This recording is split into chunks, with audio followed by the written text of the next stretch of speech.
भारत की सेना के अप्रतिम शौर्य और पराक्रम के प्रतीक ऑपरेशन सिंदूर को छुटपुट घटना कहना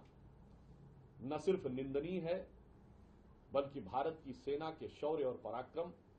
और 140 करोड़ भारतवासियों की भावनाओं का अपमान है। इससे पूर्व राहुल गांधी जी अनेक प्रकार के अवांछित और अनर्गल बातें करते हुए भारतीय विमानों और इनके बारे में न जाने किस प्रकार की बातें कर रहे हैं, जो वो फितरतन पहले भी करते आ रहे हैं।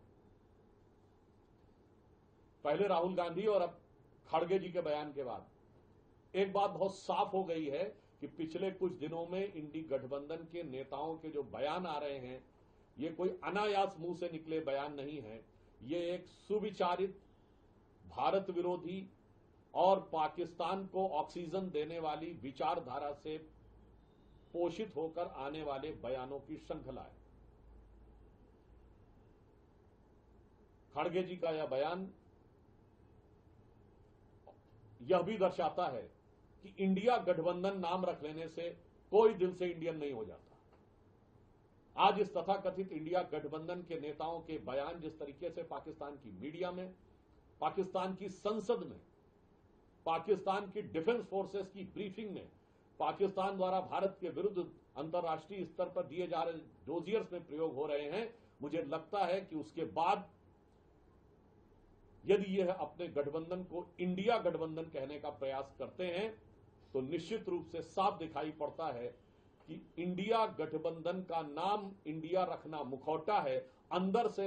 ऐसा दिखाई पड़ता है कि यह पॉपुलर फ्रंट ऑफ पाकिस्तान होता चला जा रहा है। श्री खड़गे जी को मैं एक बात याद दिलाना चाहता हूं कि पाकिस्तान के प्रधानमंत्री, उनका ऑन रिकॉर्ड बयान है जिसे मैं कोट अनकोट में बोल रहा हूं।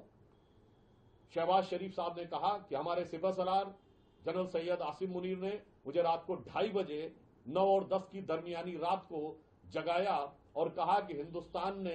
हमारे नूर खान एयरबेस के ऊपर मिसाइल छोड़ी है, मिसाइल गिरा दी है, इन्वर्टेड कॉमा क्लोज। अब अगर इसके बाद भी ये कांग्रेस, खड़गे जी, राहुल गांधी जी को छुटपुट घटना नजर आती है तो यह दर्शाता है कि उनकी सोच कितनी छोटी है। इसके साथ हम यह भी बताना चाहते हैं कि भारत की सरकार और सेना के लिए सराहना के वाक्य न बोलने वाली ये वो पार्टी है जिसने अपने समय में हुए आतंकवादी घटनाओं का सेना के आग्रह और तैयारी के बाद भी एक बार भी जवाब नहीं दिया। ये वो पार्टी है जिसके नेता सिद्धू जी जाकर पाकिस्तान के सेना अध्यक्ष को गले मिल चुके हैं, जिसके नेता मणिशंकर अय्यर जाकर पाकिस्तान में मोदी जी को हटाने के लिए गुजारिश कर चुके हैं और जिनकी सर्वोच्च नेता सोनिया गांधी जी आतंकवादियों के लिए आंसू बहा चुकी है। इस पूरे परिप्रेक्ष्य में देखें तो एक बॉटम लाइन बिल्कुल साफ हो जाती है कि कांग्रेस की सोच राष्ट्रवाद के लिए जितनी छोटी है, आतंकवाद के लिए उनकी खाल उतनी ही मोटी है। आज ऐसा लग रहा है कि कांग्रेस और इंडी गठबंधन के नेताओं में पाकिस्तान में चैनलों में अपनी पॉपुलैरिटी पाने की एक होड़ सी लग गई है। हो सकता है खड़गे जी का यह बयान कर्नाटक की स्थानीय राजनीति से भी प्रेरित हो कि जब सिद्धारमैया जी के बयान को इतनी पॉपुलैरिटी पाकिस्तान में मिल गई तो मुझे क्यों नहीं मिलनी चाहिए। और कांग्रेस में पूर्व मुख्यमंत्री चन्नी जी से लेकर विजय वडेट्टीवार जी से लेकर अनेक नेताओं में जिस प्रकार की होड़ लगी हुई है, तो ऐसा प्रतीत होता है कि वो पाकिस्तानी चैनलों की टीआरपी बढ़ाने के लिए और पाकिस्तान में अपनी पॉपुलैरिटी प्राप्त करने के लिए एक कट थ्रोट कंपटीशन, गला काट प्रतिस्पर्धा में लगे हुए हैं, भले ही इसमें भारत की गरिमा,